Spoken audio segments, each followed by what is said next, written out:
আচ্ছা, বিগত 17 বছরে আমরা একটা মানে স্বৈরাচারী সরকারের আমলে আমরা এসএসসি ইন্টারমিডিয়েট পাশ করে যারা হচ্ছে অনার্সে হচ্ছে ভর্তি হলাম, মাস্টার্স শেষ করলাম, দেখা গেল যে 2018, 19-এ আবার 17-তে আমাদের অনেকের অনার্স মাস্টার্স কমপ্লিট হলো। তো এই সময়টাতে কিন্তু আমাদের বিগত যে স্বৈরাচারী সরকার তিনি কিন্তু সর্বোচ্চ হচ্ছে তার যে ক্ষমতার প্রয়োগ সেটা তারা করছিলেন।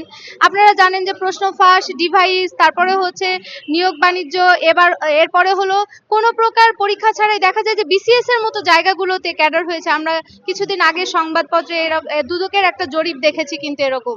তো হচ্ছে এই যে আমরা করোনাকালীন সময়ে আমাদের জীবন থেকে প্রায় 3টা বছর নষ্ট হয়েছে, সেখানে ওই বিগত সরকার যে 39 মাসের একটা ব্যাকডেট সুবিধা দিয়েছিল আমরা কিন্তু সেটা পাইনি। আমরা অধিকাংশ মানে আমরা এখানে যারা অবস্থান করছি 1994 থেকে 1994 পর্যন্ত যে সকল ছাত্রছাত্রীরা গ্র্যাজুয়েশন কমপ্লিট করে চাকরির বাজারে প্রবেশ করেছে তারা কিন্তু অধিকাংশই এই ব্যাকডেট সুবিধাটা পায়নি।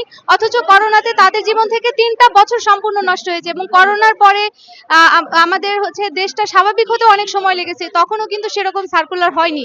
আবার ইউক্রেন রাশিয়ার যুদ্ধের কারণে একটা অর্থনৈতিক মন্দা সৃষ্টি হয়েছিল সারা পৃথিবী ব্যাপী, সে সময় কিন্তু 1.5 বছর যাবত তখনও কিন্তু হচ্ছে কোনো সার্কুলার হয়নি। আবার সরকার আমাদের 35-37-এর একটা মানে বয়সের সংস্কারের একটা আন্দোলন দীর্ঘ 13 বছর যাবত চলছিল। তো এরই প্রেক্ষিতে যখন হচ্ছে 24-এর গণ অভ্যুত্থানের পরে জনপ্রশাসন সংস্কার কমিশন আমাদের আন্দোলনের প্রেক্ষাপটে একটা সুপারিশ কমিশন গঠন করে দেয়, যেটা আমাদের বাংলাদেশে 24-এর বাংলায় ছিল প্রথম সংস্কার কমিশন। কিন্তু সেই সংস্কার কমিশন অনেক গবেষণা করে, অনেক বিচার বিশ্লেষণ করে 35-37 একটা সুপারিশ করে। তো আমরা ভেবেছিলাম যে হ্যাঁ, এই সুপারিশটা যেহেতু সরকারের গঠিত কমিশনই করেছে সেটা বাস্তবায়িত হবে, কিন্তু শেষমেশ সেটা আসলে বাস্তবায়িত হয় না। আমরা প্রহসনের শিকার হয়েছি, কারণ একজন সমন্বয়কের একটা পোস্টের মাধ্যমে সেই সুপারিশটা পরিবর্তন হয়ে 32 হয়ে যায়। তো তখন অলরেডি আমরা 32+।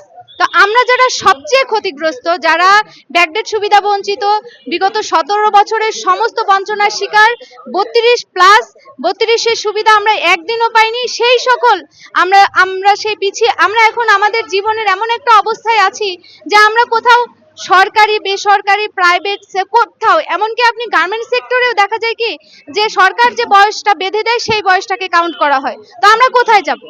আমরা প্রায় হচ্ছে ধরেন এই 4টা ব্যাচে গ্র্যাজুয়েশন কমপ্লিট করে ন্যূনতম আমাদের সারা বাংলাদেশে হচ্ছে 10-এর উপরে, ন্যূনতম 10 লাখ। তো এই যে 10 লাখ ছাত্রছাত্রী, এরা অত্যন্ত মানবেতর জীবনযাপন করছে, তাহলে এদের জন্য কেন সরকার কোনো ব্যবস্থা গ্রহণ করবে না? আমাদের জীবনের অনেক ক্ষতি হয়েছে, সেই সমস্ত ক্ষতির মধ্য থেকে অন্তত আমাদেরকে করোনাকালীন সময়টার হলেও আবেদনের সুযোগ দিতে হবে। আমরাই প্রকৃত সেটা পাওয়ার অধিকার রাখি, বয়স সংস্কার যেটা হয়েছে সেটা আমরা পাওয়ার অধিকার রাখি, কিন্তু আমাদেরকে সেটা না দিয়ে কেন সেটা সুবিধা যারা অলরেডি ভোগ করছে সেই সুবিধা ভোগীদেরকেই দেয়া হলো? আমরা এটার হচ্ছে জবাব চাই। এবং আমরা বর্তমানে এখানে অবস্থান করছি মূলত চাকরিতে আমাদেরকে ন্যূনতম হলেও করোনাকালীন সময়টা আবেদনের সুযোগ দিতে হবে। তো দিতে হবে, যদি না দেয় আমরা এখানে আপাতত অবস্থান কর্মসূচিতে আছি, আমরা অনশনে যাব এবং সেটা আমরণ অনশন হবে। সরকারকে এবার আমাদেরকে সুযোগ দিতে হবে। ধন্যবাদ।